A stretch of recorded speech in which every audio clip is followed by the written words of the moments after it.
queria convidar você a abrir sua Bíblia lá no livro de Atos dos Apóstolos, capítulo 16. Nós vamos conversar um pouquinho hoje no tema as contraindicações de uma vida poderosa de oração. As contraindicações de uma vida poderosa de oração. Atos 16, versículo 16 em diante, nos diz assim a palavra de Deus. Certo dia, indo para o lugar de oração, encontramos uma escrava que tinha um espírito pelo qual predizia o futuro. Ela ganhava muito dinheiro para os seus senhores com adivinhações. Essa moça seguia a Paulo e a nós, gritando: esses homens são servos do Deus Altíssimo, eles anunciam o caminho da salvação. E ela continuou fazendo isso por muitos dias, e finalmente Paulo, ficando indignado, voltou-se e disse ao espírito: em nome de Jesus eu lhe ordeno que saia dela. E no mesmo instante o espírito a deixou. Percebendo que a sua esperança de lucro tinha se acabado, os donos da escrava agarraram Paulo e Silas e os arrastaram para a praça principal, diante das autoridades. E levando-os aos magistrados, disseram: esses homens são judeus e estão perturbando a nossa cidade, propagando costumes que a nós, romanos, não é permitido aceitar nem praticar. E a multidão ajuntou-se contra Paulo e Silas e os magistrados e ordenaram que se lhe tirassem as roupas e fossem açoitados. Depois de serem severamente açoitados, foram lançados na prisão, e o carcereiro recebeu a instrução de vigiá-los com cuidado. Tendo recebido tais ordens, lançou-os no cárcere interior. Ele lhes prendeu os pés no tronco. Por volta da meia-noite, Paulo e Silas estavam orando e cantando hinos a Deus, e outros presos os ouviam. De repente houve um terremoto tão violento que os alicerces da prisão foram abalados. E imediatamente todas as portas se abriram e as correntes de todos se soltaram. O carcereiro acordou e, vendo abertas as portas da prisão, desembainhou da sua espada para se matar, porque pensava que os presos tivessem fugido. Mas Paulo gritou: não faça isso, estamos todos aqui. O carcereiro então pediu luz, entrou correndo e trêmulo prostrou-se diante de Paulo e Silas. Então levou-os para fora e perguntou: senhores, que devo fazer para ser salvo? E eles responderam: creia no Senhor Jesus e será salvo tu e a tua casa. E pregaram a palavra de Deus a ele e a todos de sua casa. Naquela mesma hora da noite, o carcereiro lavou as feridas deles. Em seguida ele e todos os seus foram batizados. Então os levou para sua casa, serviu-lhes uma refeição, e com todos de sua casa alegrou-se muito por haver crido em Deus. Amém? Esse texto é um texto já bem conhecido nosso. Na última pregação que falei a única verdade que o diabo contou, citei parte desse texto em um dos tópicos da mensagem. Mas hoje eu queria trazer uma abordagem diferente, falando um pouquinho sobre as contraindicações de uma vida poderosa de oração. Porque nas nossas celebrações de quarta-feira são celebrações voltadas para a oração. Esse momento de palavra precede um tempo de oração, onde nós compartilhamos motivos, oramos uns pelos outros, ou entregamos a Deus motivos pessoais ou particulares de oração. E sempre que nós oramos ou falamos aqui, nós apontamos a oração como sendo algo extraordinário. A oração é maravilhosa, a oração é muito bom, a oração, tudo de bom. Nós sempre contamos toda a parte boa sobre a oração. Hoje vou fazer aqui um papel um pouco ao contrário, mas talvez no final você vai entender que também existem contraindicações. Eu não sei se você entende essa referência de contraindicação, mas a contraindicação é uma referência que normalmente você encontra em bulas de remédio. Quem aqui gosta de ler bula de remédio? Uma irmã lá, Deus te abençoe, minha filha. Irmã Margarete, a única alma dessa igreja que lê. A bula do remédio, gente, é aquele papelzinho. Quando você compra o remédio, vem a caixa do remédio. Dentro dele tem um remédio e tem um papel com uma letra que ninguém consegue ler aquilo, só no microscópio, né? Eu gosto de ler, eu gosto de ver, até para saber se eu continuo enxergando bem. Mas é uma letra tão pequenininha, tão miudinha, que parece que colocaram assim para você não ler, não é verdade? E é exatamente por isso. Aquela letra daquele tamaninho não é porque a caixa do remédio é para dar dentro. Não, mentira, gente. É porque se você parar para ler o que está escrito naquela bula, você vai acabar até não tomando remédio. Já leu o bula de remédio, gente? Vou tomar aqui para dor de cabeça, contraindicação, dá câncer, tumor no cérebro, morte, dá tudo. Aí você vai pensar duas vezes, acho que não está doendo tanto assim não, né? Eu acho que essa dor de cabeça é tolerável, dá para segurar um pouco mais.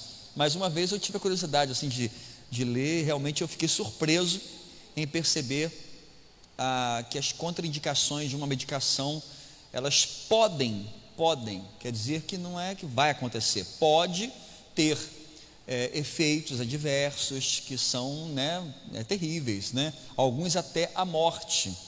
Então assim, um remédio que você toma e com uma expectativa positiva de que ele tenha um bom desempenho no seu organismo, que tire você de uma crise, que o cure de uma enfermidade, tem também as suas contraindicações. Hoje eu queria pegar essa referência de maneira muito breve, vou tentar ser o mais breve possível nessa palavra, para que a gente possa fazer aquilo que talvez você pense duas vezes em fazer, que é tomar o remédio ruim da oração, que você entenda que a oração também tem as suas contraindicações. A oração também tem suas contraindicações. Pastor, eu discordo do senhor, a oração é tudo de bom, a oração só faz bem para a gente. Vai pensando assim, inocente, você não sabe de nada, porque a oração tem as suas contrapartidas, e eu queria que você parasse um pouquinho para pensar comigo nisso. Primeira coisa que acontece quando você busca uma vida de oração. O que acontece quando você realmente decide orar, colocar diante de Deus um propósito? Nós temos desafiado vocês aqui a fazer isso, a colocar um propósito diante de Deus e a orar insistentemente por isso. O que acontece quando você se move, quando você se posiciona assim? Porque uma vida de oração é diferente de orar um dia ou outro. Uma vida de oração é alguém que sabe o que quer. Uma vida poderosa de oração é uma pessoa que tomou uma decisão na sua vida. Ela está posicionada no mundo espiritual. Ela está dizendo não, eu não aceito. Por exemplo, vocês colocaram os nomes dos seus familiares lá no mural. Vocês querem vê-los transformados. Amém ou não amém? Você está se posicionando, você está dizendo assim: eu não aceito esse negócio do meu esposo, do meu filho, do meu marido, de quem for morrer para o inferno. Eu vou orar e vou lutar para ganhar essa pessoa para Jesus. É uma pessoa que tomou partido, que se posicionou. O que acontece quando uma pessoa se posiciona desta maneira através da oração? Primeira coisa que acontece: seremos identificados pelo nosso inimigo. Seremos identificados. Primeira contraindicação, é coisa ruim. O que acontece quando você começa a ter uma vida poderosa de oração? O inimigo começa a prestar atenção em você. Porque, querido, preste atenção no que eu vou falar para você agora. O diabo não se preocupa com crente medíocre. O diabo não se preocupa com crente que não ora. O diabo não se preocupa com crente que não busca na palavra. Ele não está preocupado, porque um crente que vive assim está se enganando. É um crente inofensivo. É uma pessoa que não vai mudar a realidade alguma. É uma pessoa que vai viver refém de circunstâncias pela vida inteira. Então, quando você se levanta e diz: eu vou orar pela minha família, eu não aceito isso, eu vou colocar o meu joelho no chão, eu vou clamar dia e noite, pode levar 1 mês, 1 ano, 10 anos, eu vou fazer isso. O inimigo vai começar a prestar atenção em você. E eu queria perguntar para você, se você quiser responder, pode responder. Se não quiser, pode ficar tranquilo. Já aconteceu com você isso? De você começar um propósito de oração e começar coisas acontecerem para perturbar a sua paz, para tirar você do seu sossego? Já aconteceu com você isso? Não é coincidência. Não é coincidência. Não sei por que, pastor, está acontecendo. Eu estou dizendo para você que agora é uma contraindicação de uma pessoa que se posiciona. Agora eu pergunto para você uma coisa: não é melhor, no mundo espiritual, preste atenção que você não tem meio termo. Então, se você está agradando a Deus, você vai estar desagradando o outro, concorda comigo? Se você está agradando o outro, você está desagradando a Deus. Pergunta: quem você quer agradar? A quem você quer agradar? A quem você quer incomodar?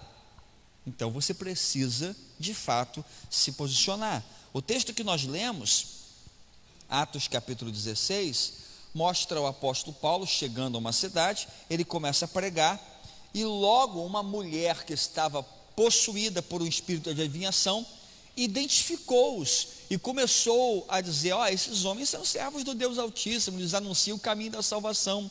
Acredito eu que fazia isso de maneira a zombar deles, a depreciar, de maneira que Paulo ora e expulsa esse espírito maligno. Mas eu destaco aqui esse ponto, o ponto de que quando você define o seu compromisso com a oração, você também é identificado no mundo espiritual, você é identificado como alguém perigoso, você é identificado como uma pessoa que pode mudar realidades. Uma outra contraindicação que eu poderia destacar para você é que quando você começa e assume um compromisso de oração, a perseguição se levanta. A perseguição se levanta. Problemas começam a acontecer para tirar você desse propósito. E eu não sei, e nem posso julgar a sua vida, mas talvez chegar aqui essa noite foi muito difícil para você.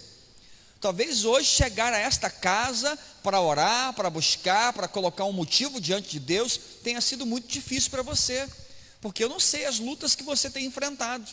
Mas uma coisa eu afirmo: uma pessoa que se posiciona na sua vida espiritual e ela marca o seu território e diz: olha, eu vou fazer isso, eu vou buscar a Deus, eu vou entrar num propósito de oração, eu vou jejuar, eu vou fazer aqui um propósito sério com Deus.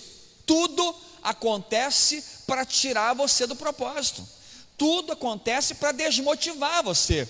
Problemas começam a acontecer na sua casa, na sua vida, no seu trabalho, no seu casamento. Tudo acontece para atrapalhar. Tudo acontece. Tudo começa a se movimentar para tirar você, para afastar você do propósito que você firmou. Por isso, querido, eu quero dizer para você uma coisa: não se surpreenda com isso. Nos meus primeiros anos de ministério, eu trabalhei muito direcionado com novos crentes, com o discipulado de novos crentes. E uma estatística que eu fiz nesse tempo era que mais de 70% dos novos convertidos não permaneciam na fé por causa das perseguições que eles começavam a enfrentar após a decisão. A pessoa se converteu, entregou a vida a Jesus de coração e achou o seguinte: não me converti, eu estou indo na igreja, então agora as coisas vão acalmar. Aí, ao invés de acalmar, ficaram piores, ficaram mais difíceis. Poxa, pastor, eu entrei na igreja, aceitei Jesus, achei que a coisa ia melhorar, perdi meu emprego, a esposa brigou comigo, meu filho machucou, eu estou doente, tudo acontece. Não, aí não dá. Preste atenção nisso, preste atenção e faça uma análise da sua própria vida, nos momentos em que você também decidiu assumir um compromisso com Deus, um propósito, um jejum, uma oração, o compromisso de estar na casa de Deus, e coisas começaram a acontecer para atrapalhar. Querido, você precisa ter clareza espiritual que uma pessoa que se posiciona na direção da oração, ela tem que estar preparada para as perseguições.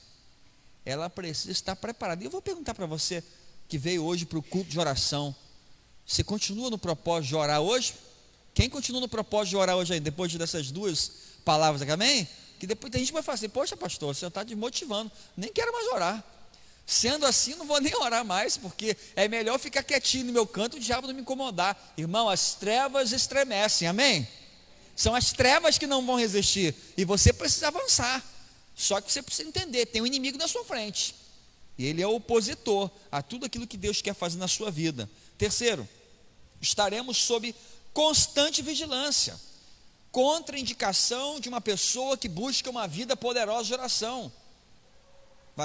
Sempre haverá alguém de olho em você, sabia? Sempre haverá. Eu acho fantástico, eu acho incrível isso. A pessoa está no mundo, a pessoa está numa vida péssima, a pessoa está com uma vida destruída, os amigos que estão ao redor não se incomodam. A pessoa se converte, coloca uma Bíblia embaixo do braço, vem para a igreja, começa alguém a apontar. Ah lá, vai virar crente agora? Agora você virou crente?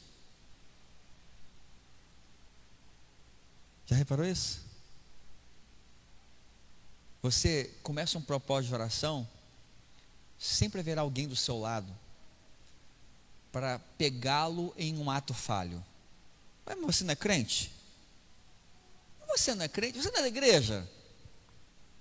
Sempre haverá alguém para estar vigiando você. Estaremos sob vigilância. E a verdade é, gente, quem tá vigiando a sua vida é porque sabe que coisas podem acontecer. Por isso que elas estão vigiando. Elas sabem que existe um potencial divino. Algo pode acontecer. Por isso você também tem que estar em vigilância. A Bíblia fala: orai e vigiai. Não é à toa.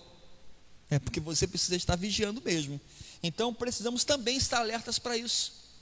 Para que essa oração, esse compromisso que você firma diante de Deus em um propósito de oração, não vai conquistar a simpatia das pessoas ao seu redor.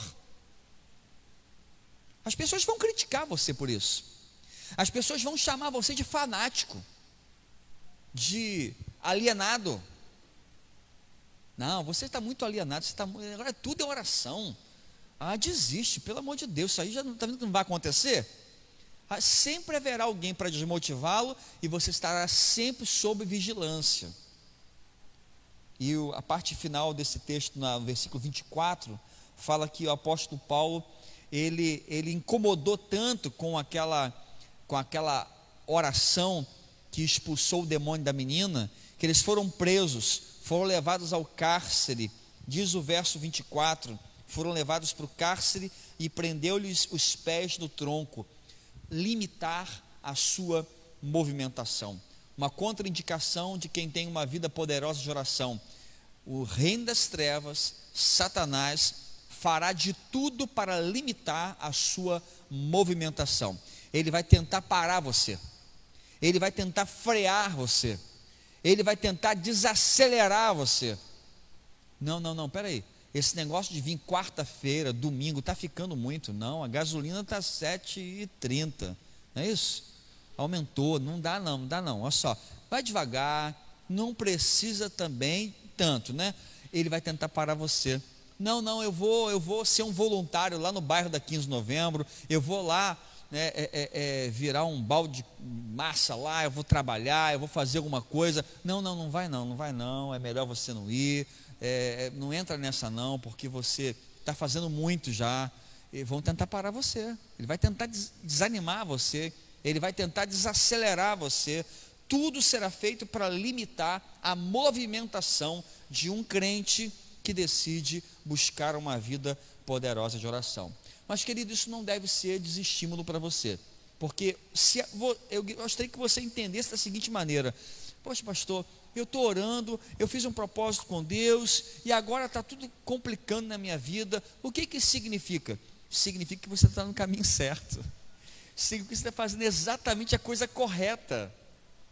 Porque se você está sendo perseguido por isso, tudo está acontecendo para atrapalhar, palavras e críticas. Eu quero dizer para você que você está no caminho certo. Não desanime, continue.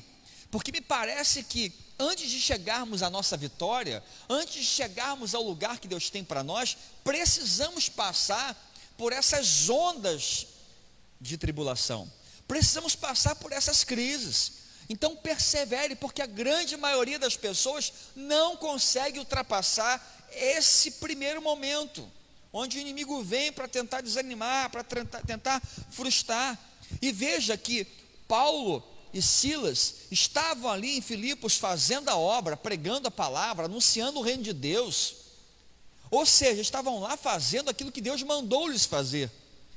Expulsou o demônio da menina. Como resultado do que fizeram, foram presos. Eles estavam fazendo a coisa certa, em nome de Deus, e eles foram presos. Qual foi a recompensa que eles receberam por obedecer a Deus? A prisão. Aí a pessoa que é imediatista, ela pensaria assim: está vendo, não vale a pena, pastor, não vale a pena. O camarada estava lá fazendo certinho, a menina estava oprimida, ele foi lá, orou, expulsou o demônio da menina. Como recompensa, eles vão presos, vão para a cadeia, fica lá preso com o pé no tronco, no chão, humilhação. Aí eu pergunto a você, como estavam Paulo e Silas naquele momento? Versículo 25, por volta da meia-noite, Paulo e Silas estavam orando. Estavam fazendo o que, gente? Orando e cantando hinos a Deus. E os outros presos ouviam. Eles estavam orando. Meia-noite, estavam orando. Não estavam se lamentando, não estavam chorando, não estavam murmurando, não estavam amaldiçoando Deus, porque tinham feito o bem e como recompensa tinham recebido o mal. Não, eles estavam orando e louvando a Deus, presos no chão frio, humilhados. Presta atenção que esse versículo mostra que aquela circunstância desfavorável não mudou o coração dos dois discípulos de Jesus, não mudou o coração deles. Estava tudo complicado, eles não estavam entendendo nada. A verdade é essa, que eles não estavam entendendo nada. Senhor, não estou entendendo.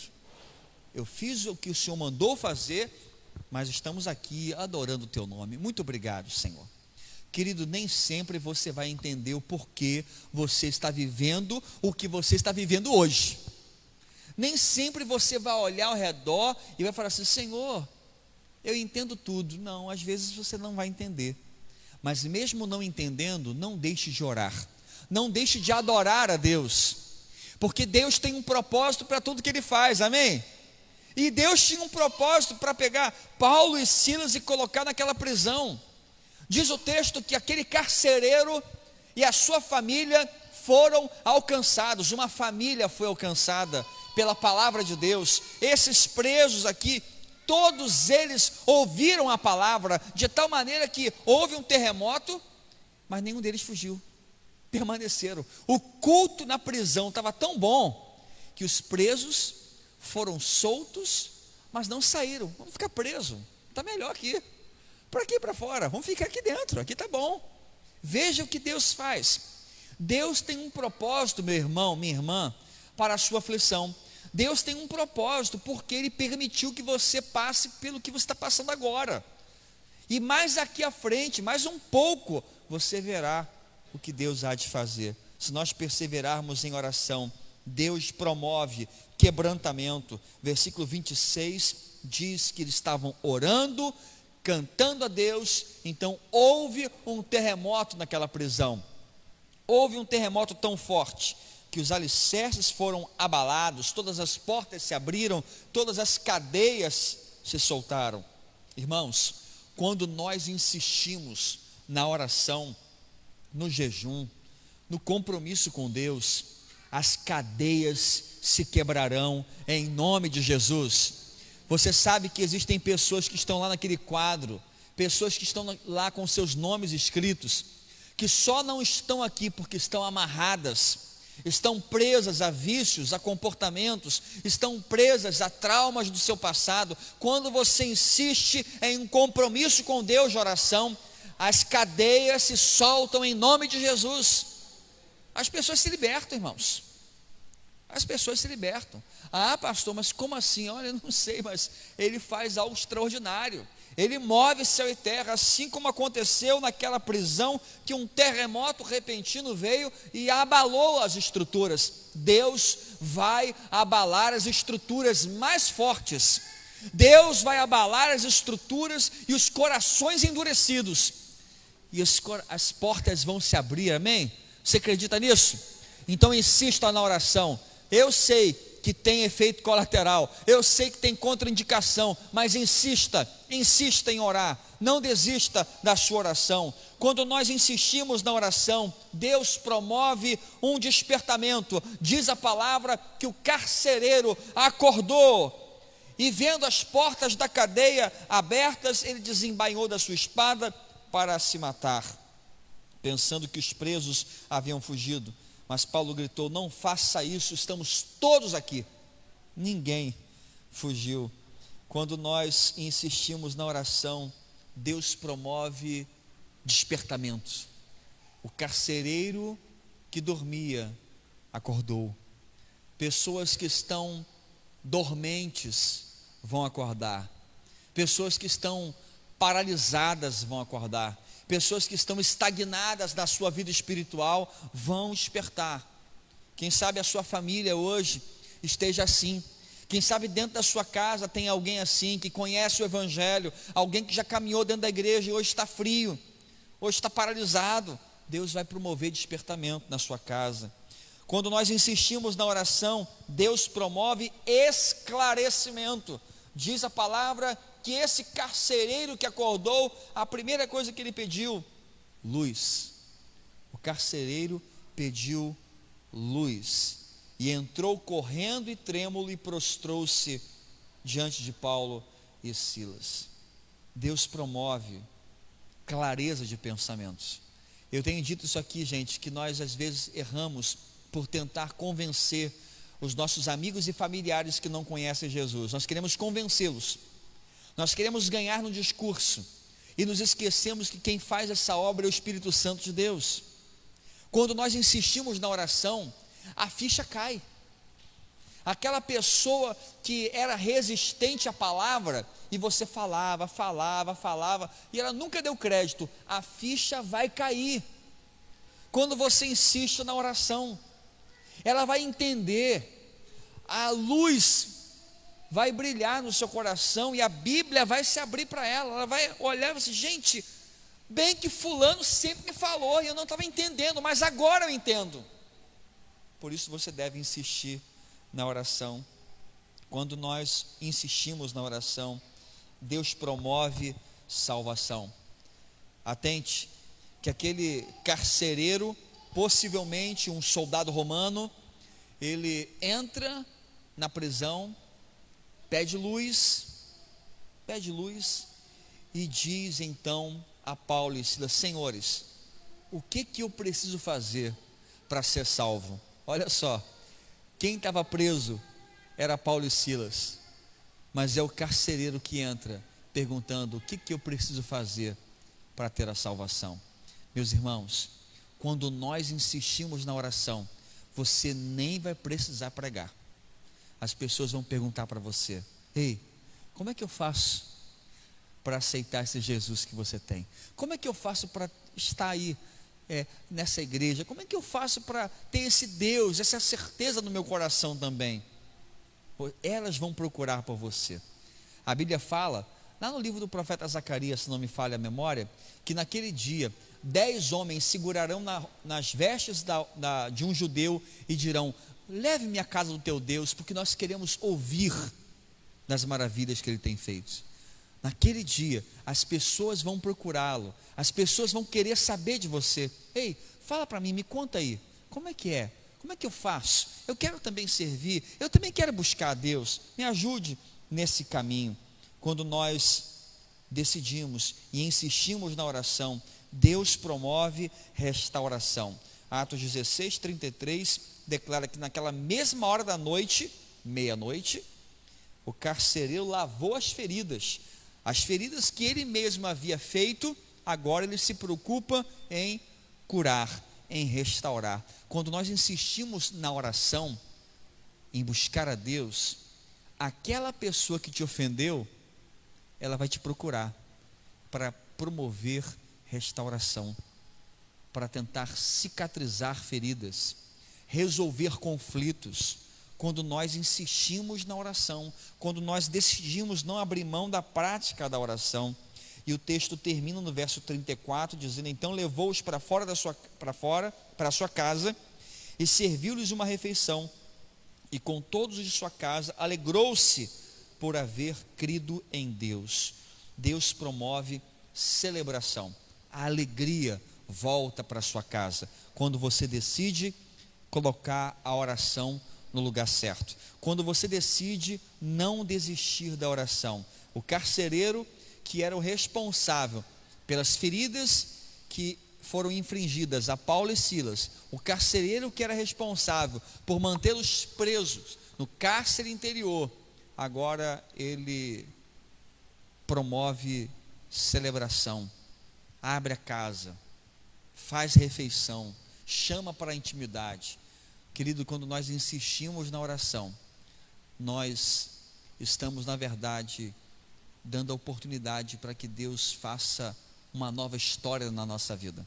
A história daquele homem, do carcereiro, foi mudada, e a nossa também, porque essa declaração que ele fez ecoa até os dias de hoje. O que eu preciso fazer para ser salvo? Creia no Senhor Jesus, né? E será salvo, tu e a tua casa. Veja só, hein? O que Deus fez na vida daquele homem ecoa até os dias de hoje, porque a palavra que ele liberou ainda hoje fala ao nosso coração. Querido, quando você decide insistir contra as ondas contrárias que existem na vida de oração, porque eu sei que existem, se não existissem, esse culto agora estaria lotado de pessoas. É justamente para que você entenda que, apesar de difícil, apesar de complicado, ali do outro lado da tribulação, Deus tem coisas surpreendentes para você. Não desista da oração. Não desista: pastor, mas o meu caso é um caso perdido. Não tem caso perdido para Deus. Eu acredito nisso, amém? Não tem caso perdido para Deus. E eu quero desafiá-lo nessa noite a fazer a sua oração, a colocar o seu propósito diante do Senhor. Vamos orar uns pelos outros, vamos clamar a Deus e vamos fazer a nossa parte. Se posicione, tome partido e diga: eu não vou desistir, eu vou orar e vou fazer a minha parte. O inferno pode se mobilizar contra a minha vida, mas não vou me abalar. Amém?